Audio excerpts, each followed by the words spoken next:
මාත් එක්ක මේ වෙලාවේ ඉන්නවා මේකේ මේ කියන්නේ මෝඩිතල චිත්‍රපටයේ ප්‍රධාන චරිතය.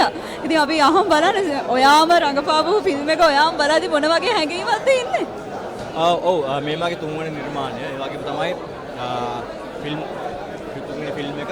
එතකොට මගේ පළවෙනි ෆිල්ම් එක තමයි මේක මං ලවින් කැරක්ටර් එකක් කරනවා. ඉතින් ගොඩක් ස්තුතියි. මම බලද්දි ඉතින් හරිම සතුටුයි. මොකද 100%ක් අපි මේකට කැප වෙලා අපේ වගකීම කරා 100ට 500ක් 1000ක් ඒකට හැමෝගෙම ඒ කාර්යය ලැබිලා තියෙනවා කියලා තේරෙනවා. ඉතින් හරිම සතුටුයි මේ වෙලාවේ.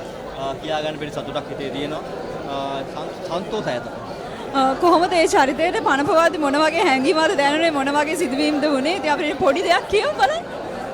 හරිම සතුටින් තමයි ඒ කියන්නේ ස්ක්‍රිප්ට් එක ගත්ත වෙලාවේ ඉඳන්ම ෂූටින් දවස් යනකම් අපි තාමත් හොඳින් තමයි ෆිල්ම් එක රූපගත කිරීම කරේ. ඉතින් චරිතය කරේ නම් ඉතින් තිසරි මුලාන කියපු විදිහට තමයි. තිසර අපිව ඩිරෙක්ට් කරා. අපි මේ විදිහට රඟපෑවා. අන්තිමට මේක තමයි අපේ ෆයිනල් රිසල්ට් එක. ඔයාලට තේරෙන්නේ හොඳයි ෆිල්ම් එක. අනිවාර්යයෙන්ම මමත් ඇත්තටම ෆිල්ම් එකේ කොටසක් දැක්කා. ඇත්තටම හරිම සතුටුයි. hina වෙලා බලන්න පුළුවන් ෆිල්ම් එකක් කියලා ඇත්තටම හැඟීම දැනෙනවා. ප්‍රේක්ෂකයන්ටත් අපි ගියමු නේද? ඔව්. හැමෝටම ආරාධනා කරනවා ඔක්තෝබර් 9 10 ඔයාගේ ළඟම සිනමා ශාලාවට ගිහිල්ලා ෆිල්ම් එක බලන්න. ෆිල්ම් එක බලලා අපිට කියන්න ෆිල්ම් එකේ තත්ත්වය මොකද කියලා.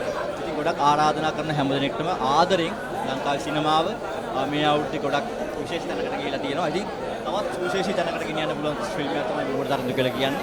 ඉතින් ඒක බලලා ලංකාවේ සිනමාව ගැන ලංකාවේ තාරුණ්‍ය ගැන ලංකාවේ තාරුණ්‍ය සිනමා නිර්මාණකරුවන්ගේ මේ වැඩේ ගැන කතා කරන්න දායක වෙන්න කියලා හැමෝගෙම ඉල්ලනවා. බොහොම ස්තුතියි. එහෙනම් අපිත් එක්ක එකතු වෙන්න. Thank you very much.